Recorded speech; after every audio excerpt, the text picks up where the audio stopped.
عزیزوں حسین نے مدینہ چھوڑا، کس عالم میں چھوڑا؟ مکہ پہنچے ہیں، مکہ میں کیا حالات دیکھے؟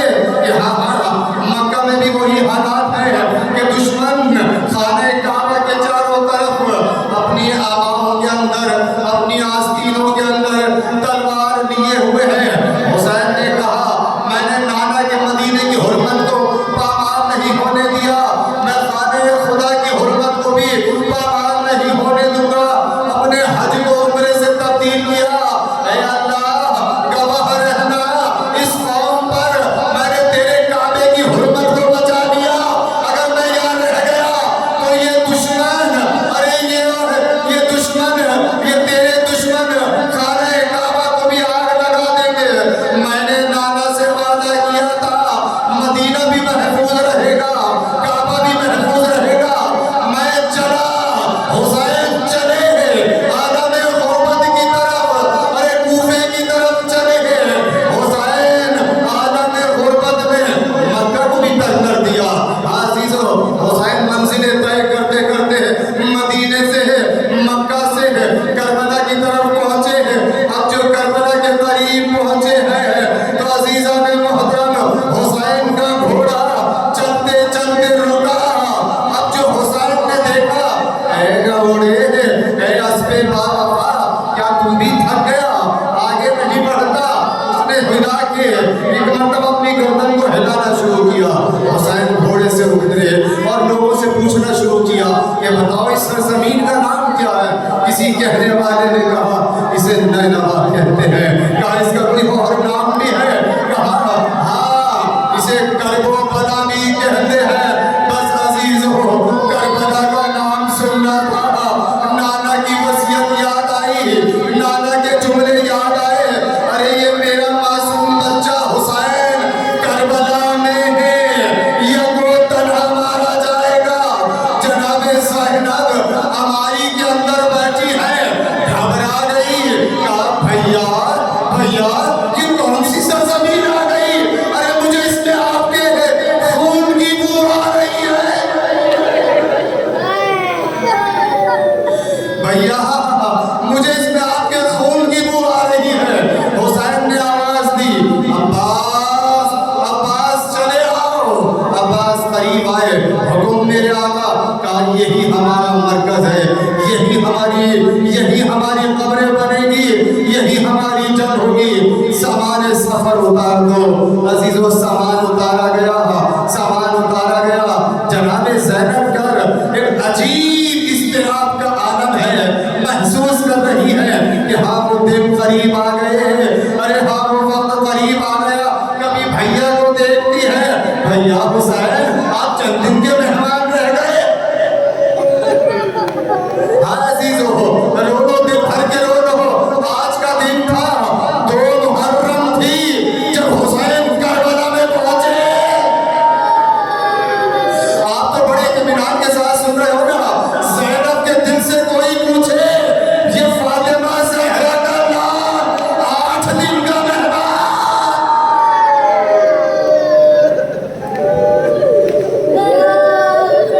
کوئی زینب سے پوچھے گے کہ ارے ماجایا ابھی قتل ہونے والا ہے۔ عزیزو 2 محرم کو کربلا میں پہنچے ہیں، خیمے لگائے گئے ہیں۔ حسین نے خیمے نصب کیے، عباس نے خیمے نصب کیے، علی اکبر کا خیمہ نصب ہوا، مولا حسین کا خیمہ نصب ہوا۔ جناب زینب کا خیمہ جہاں نصب ہوا ہے نا عزیزو، آپ کو معلوم ہے کہ بی بی زینب کا خیال کتنا ہے۔ ایک طرف عباس کا خیمہ لگا، ایک طرف عباس کا خیمہ ہے، تو ایک مرتبہ ایک طرف علی اکبر کا خیمہ ہے، سامنے حسین کا خیمہ ہے۔ میں کہوں گا اے بی بی بڑا ناز ہے، کوئی آپ کے پردے کو نقصان نہیں پہنچا سکتا، اس لیے کہ بھی عباس زندہ ہے، علی اکبر زندہ ہے، آپ کا ماجایا حسین زندہ ہے، لیکن بی بی زینب ارے اس وقت کیا ہوگا؟